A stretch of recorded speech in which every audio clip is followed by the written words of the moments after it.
Hello, everyone, and welcome to another episode of Scoliosis Dialogues. I'm your host, Jason Brooks, and I'm a pediatric orthopedic surgeon at the Scottish Rite Hospital for Children in Dallas, Texas. March is Women's History Month, and to celebrate this, the SRS is highlighting the amazing careers of female spine surgeons within our society. The first episode in this special series is dedicated to Dr. Lorena Karol, who was an absolute trailblazer in the field of pediatric spine deformity. Dr. Karol attended the University of Michigan for medical school, graduating in 1985. She then went on to Detroit Medical Center for her orthopedic surgery residency training, where she finished in 1990. She then pursued a pediatric orthopedic surgery fellowship at the Texas Scottish Rite Hospital for Children here in Dallas. She was quickly identified as a future leader and returned to join their faculty as their first female spine surgeon. She went on to train countless pediatric orthopedic surgeons over her career and was later recruited to be the chief of pediatric orthopedics at the Children's Hospital of Colorado. We wanted so badly to have Dr. Karol herself on this podcast, but unfortunately she recently passed away. Dr. Karol has left quite a legacy, not just through her loving husband and children, but also through her patients, colleagues in the SRS, and the numerous surgeons she has trained. We were fortunate enough to bring together some of her colleagues and past fellows to discuss who Dr. Karol truly was as a friend, mentor, surgeon, scientist, spouse, and mom. I have some special folks here on this podcast who are going to first introduce themselves, and then we'll get into the episode. Sure. I'm Jim Sanders. I'm a pediatric orthopedist at the University of North Carolina. Jay Shapiro, pediatric orthopedist, Austin, Texas, current historian of the SRS. Noelle Larson, pediatric orthopedist at Mayo Clinic, Rochester, Minnesota. Mark Erickson, pediatric orthopedic surgeon, University of Colorado, Denver, Colorado. Lorena Floccari, pediatric orthopedic surgeon at Akron Children's Hospital. Amy McIntosh, pediatric orthopedic surgeon in Dallas at Texas Scottish Rite Hospital. Just to start it off, a number of you were fellows underneath Dr. Karol's tutelage. What was it like to be a fellow under Dr. Karol? Lorena, maybe you could start us out. Yeah, Dr. Karol was amazing to work with. It was just to sit back at our Monday night conferences and listen to her breadth of knowledge and just ability to integrate the clinical situation, the x-rays, and come up with a plan that she just was brilliant. One of my favorite parts of working with Dr. Karol, I would be in clinic with her and we would go through the full day. And at the end, she would sit down for at least half an hour and pull all of the patients that I didn't get to see with her, that maybe she saw by herself or with just a different provider. And she would just talk me through their entire story. So she would take me back to when she first started seeing them, take me through the whole treatment, teach along the way, ask me questions. And it was something that really stuck with me. And now I still try to do that with all of my residents at the end of the day. So that was a really special memory that I have from Scottish Rite, from working with Dr. Karol. And I know she did that with everybody at every single clinic. So how about you, Amy? What was your kind of favorite memory of being a fellow underneath Dr. Karol? And if you can kind of mention, I know that the preoperative conferences at Scottish Rite are pretty epic with regards to folks kind of going on some of their long diatribes. Did Dr. Karol have a specific one that she liked to go on? I would say Dr. Karol does not have a catchphrase, but I think Lorena captured it perfectly. She just has what I call amazing sort of podium presence or presence at a conference, and she can speak so eloquently and get her point across just so brilliantly, and she does so just looking like beautiful and perfect. And so my big takeaway was always, if I'm going to be in the spotlight speaking or at the podium, I want to do it like Lorena Karol, because to me, she's the best in the business at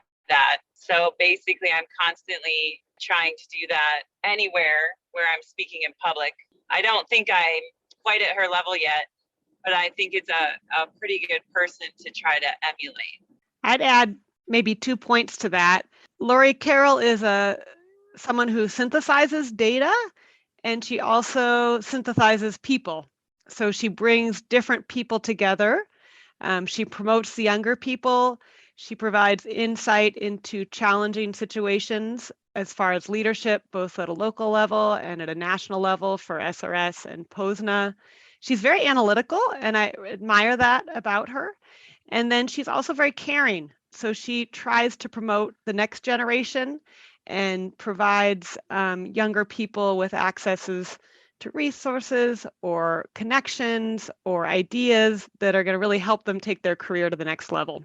So I really attribute a lot of my success to Lori Carol, and I think a lot of my colleagues do, in that she just selflessly promotes the people who are up and coming, and helps us become the next generation of workers and leaders for our national societies. Yeah, I would add to that. I think I'm the oldest of the people that worked under her, if you want to call her that is actually younger than her still by a small margin. But so Lori, I would say I never speak as eloquently as Noelle, that's for sure. But I would say one thing I would use is she sort of eliminates hierarchical situations. And so I never felt like I was, the catchphrase for this section is, what was it like to be a fellow under her? Well, I never felt like I was ever under her. I always felt like I was with her, alongside her. She was pushing from behind sometimes, pulling from the front sometimes, pushing sideways, whatever it is, to do that. And I had the unique luxury, if you will. She was my last rotation as a fellow, and everybody remembers that. That time in your fellowship where you're like, oh my God, they're going to expect me to actually take care of some kids here eventually on my own. And that mentor that you have at that time is super critical. I can't imagine a better opportunity. And I'd say the best way to acknowledge that is so many of those traits I try to do myself. How do you bring someone in as a fellow and make them feel like they are in charge of that situation, but yet give them enough guidance? And that carried through still to today. And so I would say that's a big tribute to her as an individual. Your term, she synthesizes people. Emotional intelligence is an overused term. I would say that I like synthesizing people better. She's remarkable. It's an intangible trait that you can't teach. She just has it in droves. That's excellent. And I know, Jim Sanders, you might be, if I'm looking at our panel here, the only person that wasn't a fellow here at Scottish Rite. How did your relationship with Lori Carol start, and how has it developed over both of your careers? Well, actually, Jaysson, I was a fellow at the Scottish Rite. Sorry about that. No. So the story is that Lori was a fellow a year ahead of me. Jay was a year ahead of her. So Lori and I did not work together, but I would say that with Jay and Jay's wife Shannon and my wife Tricia, we've become very good friends over the years with Bob and Lori. And so we've known Lori, and Jay will speak to it too. We've known Lori away from the work context. And as a mom with three lovely daughters, that's Leah and Molly and Abby, and Bob, who's been just an incredibly supportive husband. And we've just found a good friend with Lori. She's a very deep person. She's incredibly caring about those around her. And so, yes, you think of Lori Carol and all the work she's done with early onset scoliosis, the fantastic work that she's done with bracing, all of the things she's done for the SRS in terms of education, and what she did for POSNA as well, as the first woman president of POSNA. But Lori's just a good human being who's deeply compassionate, always trying to figure out the right way to do things. And she and her husband, Bob, have been a wonderful team over the years, raising their daughters, helping Lori to be able to support in the active life that she's lived, and Bob helping so many things at home. It's just been a wonderful, close relationship in that regard. That's excellent. So that's a great segue. We are the Scoliosis Research Society, and research is a big part about what we do. But I would love for each of you all to kind of talk about, Lori Carol was set to be the first female president of the SRS. She already was the first female president of POSNA. But from a research standpoint, from a spine deformity standpoint, what is Lori Carol's impact to the specialty or field of spine deformity? What did she discover? What did she present that has changed the lives of kids with scoliosis throughout the world? Well, maybe I'll take it from there, Jaysson, and just kind of get the ball rolling for everybody. Having known Lori since she was a fellow, a couple of years behind, a year behind me, and in between Jim and I, it's interesting. In my career, I've seen a lot of changes in scoliosis surgery, and here comes the old man talking. But when I first started, people were still using Harrington rods. And interestingly enough, Lori has probably made the most important contribution in my career and changed the way that I actually practice. For years and years, we never really understood whether bracing worked or not. There was kind of the old school when I came in that you braced everybody in the Milwaukee brace. And of course it worked. And we were bracing all kinds of kids who didn't need to be braced. And then we kind of figured out, well, maybe it's not as successful as we thought. And literally for a large part of my career, and probably Jim's and several other people's career, we really had doubts whether the brace was effective or not, or how effective it was. And Lori changed all that. Her thoughtfulness and the way that she presented her brace studies and the way that compliance studies came about. I went from having discussions with families about it's kind of their choice what they want to do, to where I was really trying to influence them to wear the brace because we know it works if they wear it. And Lori is the reason that all of us have that information. For her to do the kind of things she's done over her career and yet still maintain a wonderful family life. And I have to chime in a little bit here that you don't have to be a female orthopedic surgeon to appreciate somebody who really has a well-rounded life and has taken care of all aspects of her life. And I've been fortunate enough to have Lori as a very close friend, and we've had long discussions about family and how to raise your children and how to do things. And it's one of those things that I value her opinion and her input as much as I do anybody. She's a stellar person, and I miss seeing her as much as we used to. So just from looking at Lori Carroll's different publications on PubMed, you can tell that she was a prolific researcher.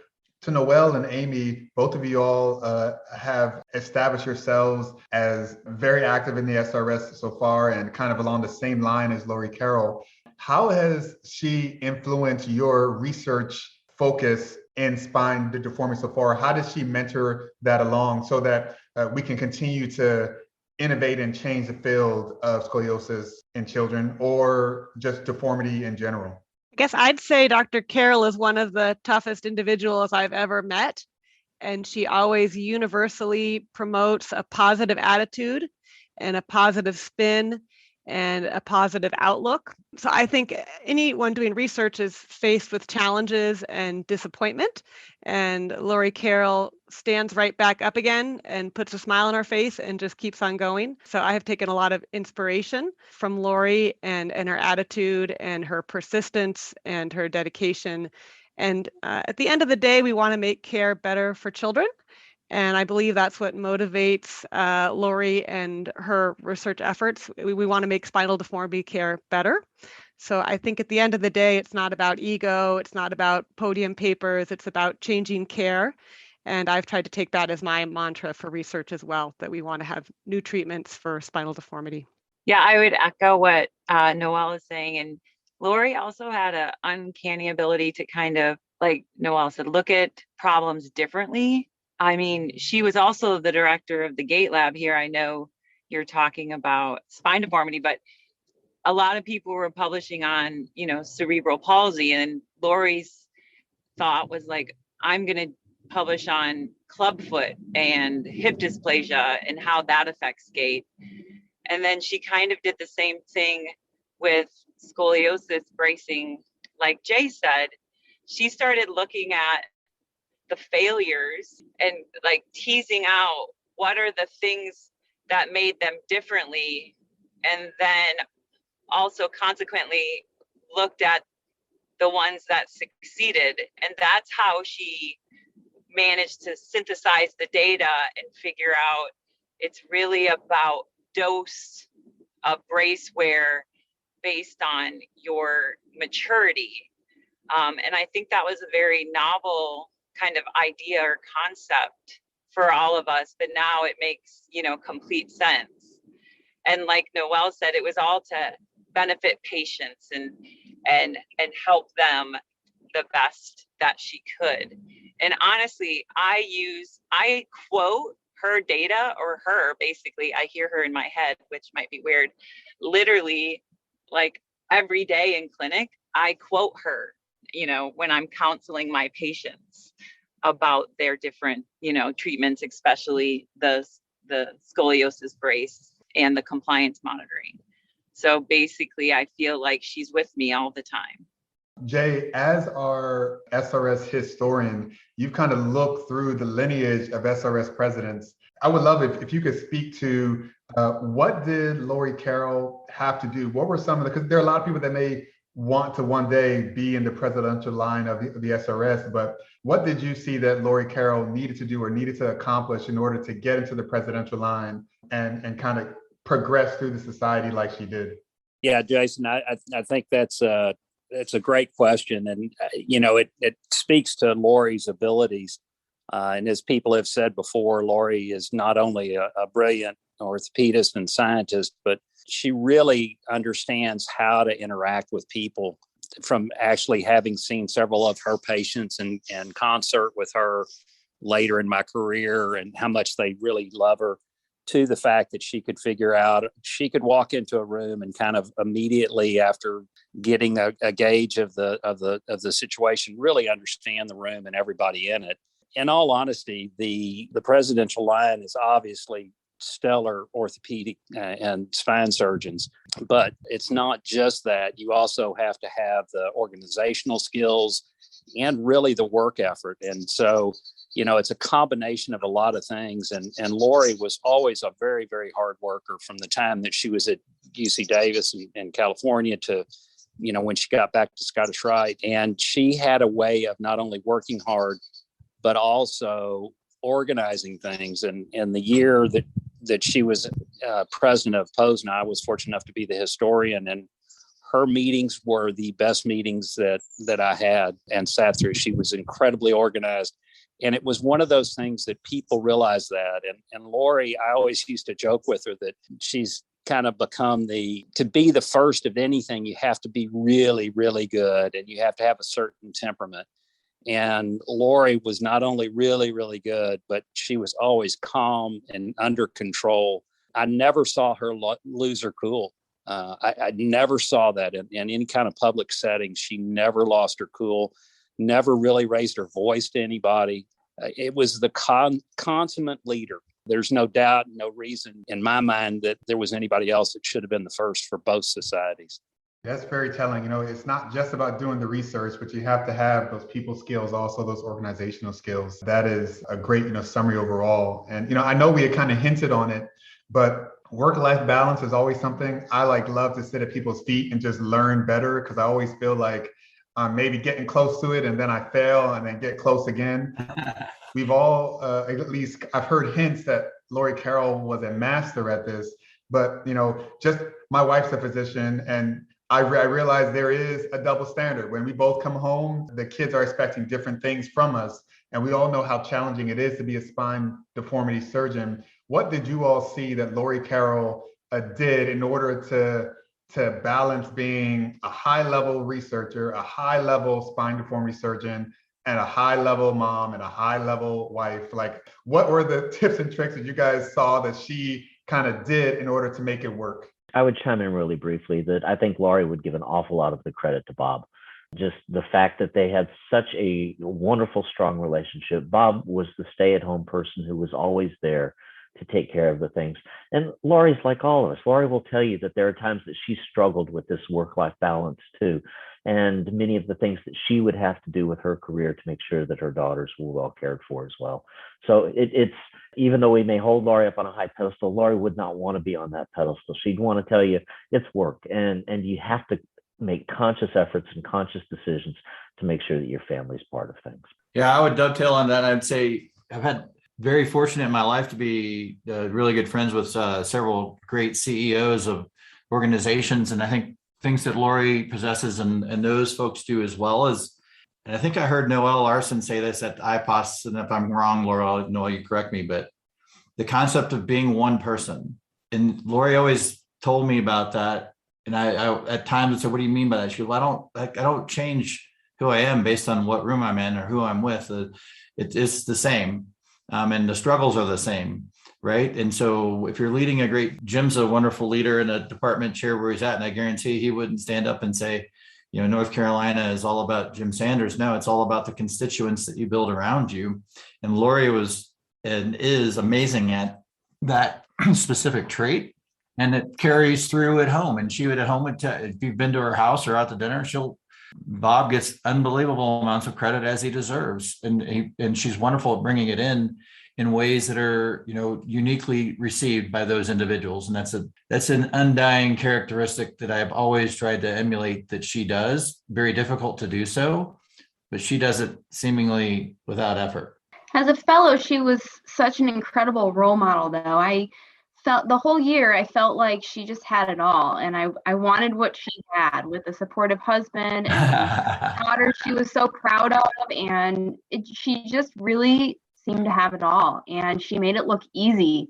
I have no idea how she balanced it all. And I definitely think a lot of the credit goes to Bob, but such an incredible example that I could emulate to just carry it forward.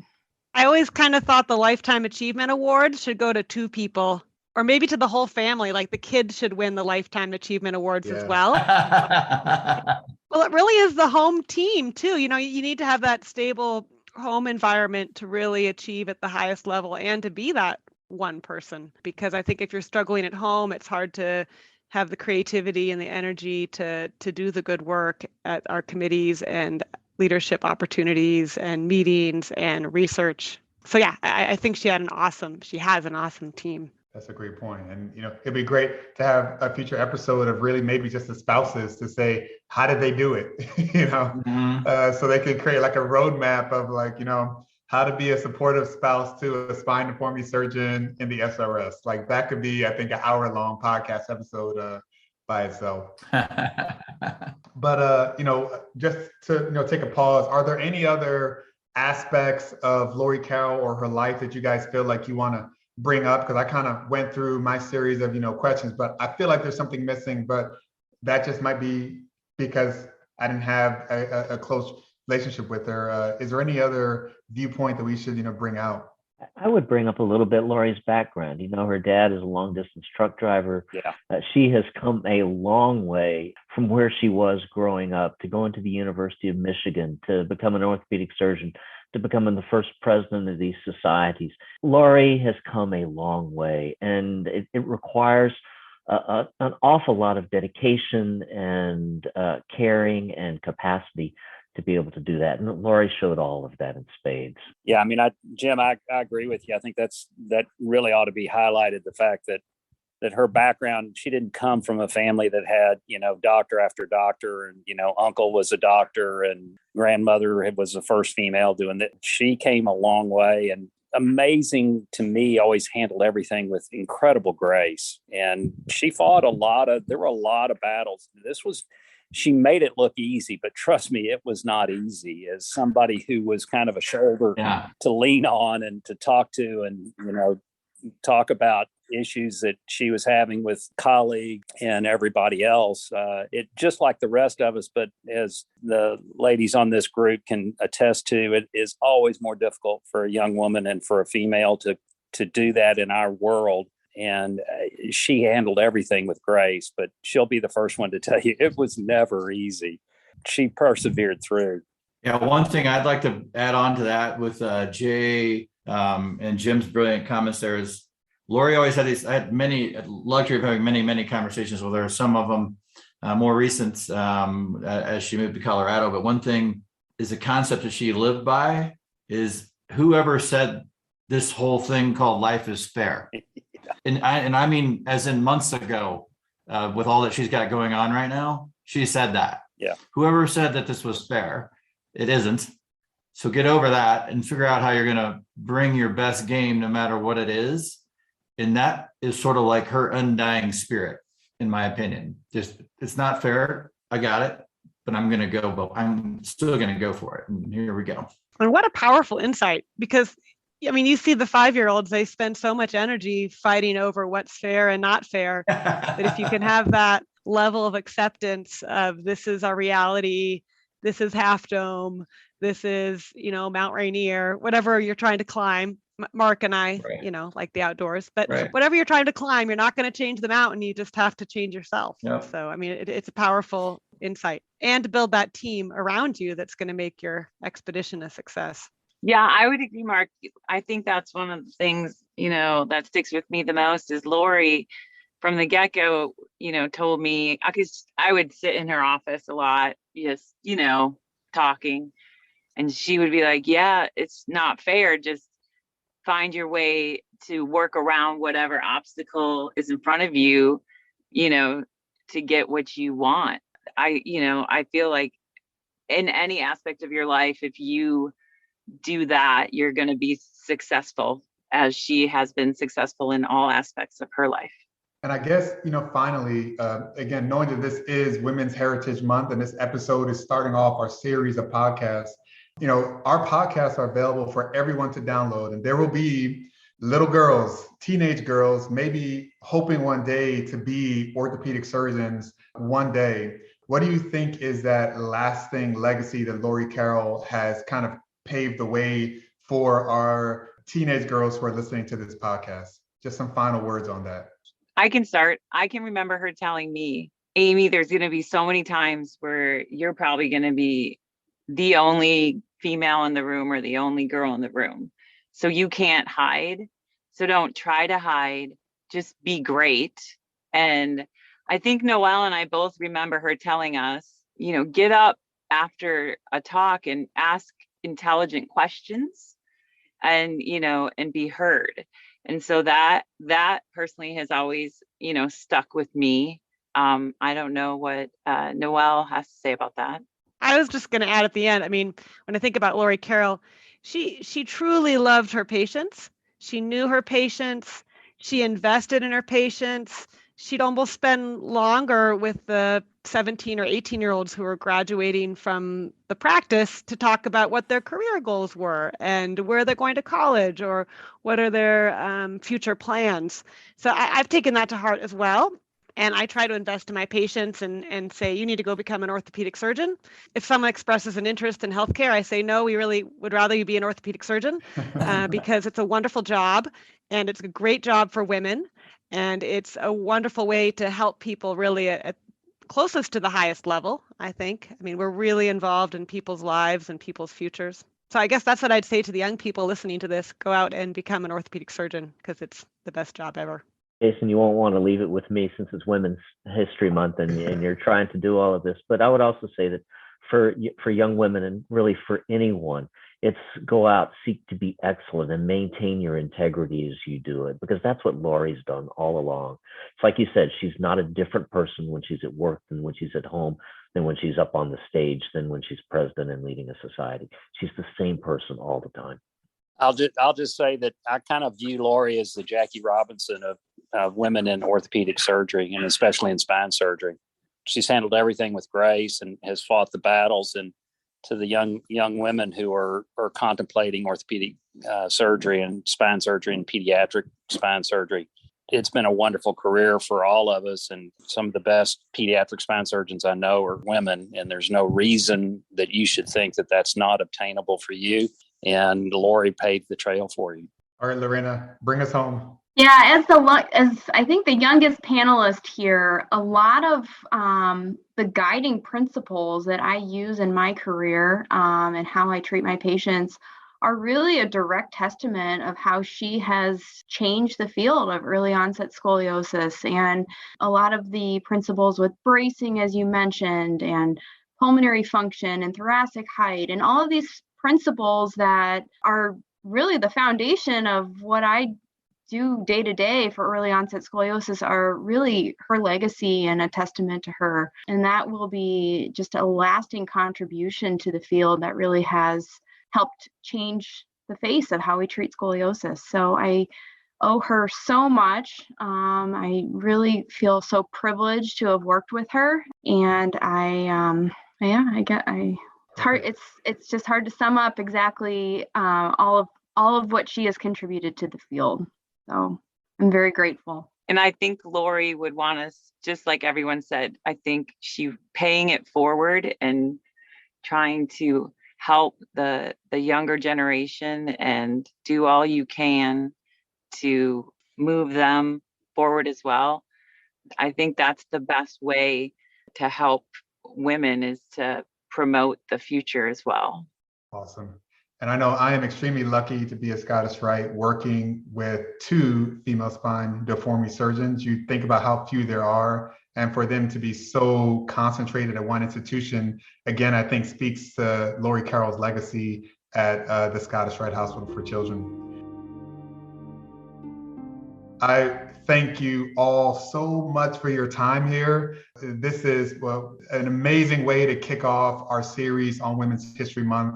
I would encourage everyone to stay tuned for our upcoming episodes where we have interviews with some amazing female spine deformity surgeons who are members of the SRS, just to learn about their lives. Thank you all again for your time today. Great job, Jaysson. Yeah, that was fantastic. Thanks for doing this. Yeah. No, please, thanks for coming. Yeah, Jaysson, great idea, man. Spectacular. Yeah, thank you so much. Thanks, everybody. The Scoliosis Research Society is a nonprofit professional organization made up of physicians and allied health personnel. Their primary focus is on providing continuing medical education for healthcare professionals and on funding and supporting research in spinal deformities. Please visit srs.org for further information.